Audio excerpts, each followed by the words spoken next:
Сәлеметсіздер ме достар? Бүгін қарбыздың пайдасы туралы айтамыз. Қарбыз 92% судан тұрады.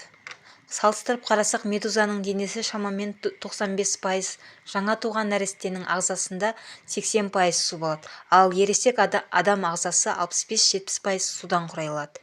Қарбыз жеңіл қорытылатын табиғи қанттардан тұрады. Пісетін сәтте фруктоза мен глюкоза басым болады. Сондықтан қарбызды жиі тұтынуымыз керек. Қарбыздың отаны оңтүстік Африкадағы Калахари көлі. Осы кезде 200 граммға жететін қарбыз кездестіруге болады ол жақтан.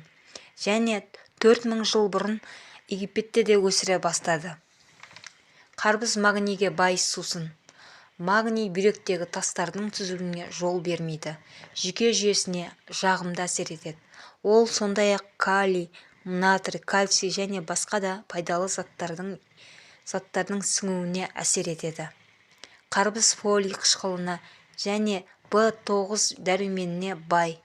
Ол адамның қан және иммундық жүйелеріне қатысады. Қарбыздың тамаққа қолдану нефрит, гастрит, бауыр және өт жолдары ауруларына гипертония кезінде пайдалы. Қарбызды жиі тұтынуымыз керек. Кешкі уақытта емес, күндізгі уақытта жеген дұрыс. Қарбыз өте пайдалы сусын. Біз қарбыз бен қара нанды 3 ай бойы жесек, бүйрегімізді жуып тазалайды. Қарбыз кішкентай балдарға да пайдалы, бірақ цистит кезде, простатит кезде көп қолдануға болмайды. Қарбыз біздің отанымызда Мақтаарал ауданында және Түркістан облысында өсіріледі. Қарбыз піскен кезде қызыл болады. Қарбыздың түстері көп: сары, көк, қара дарбыз.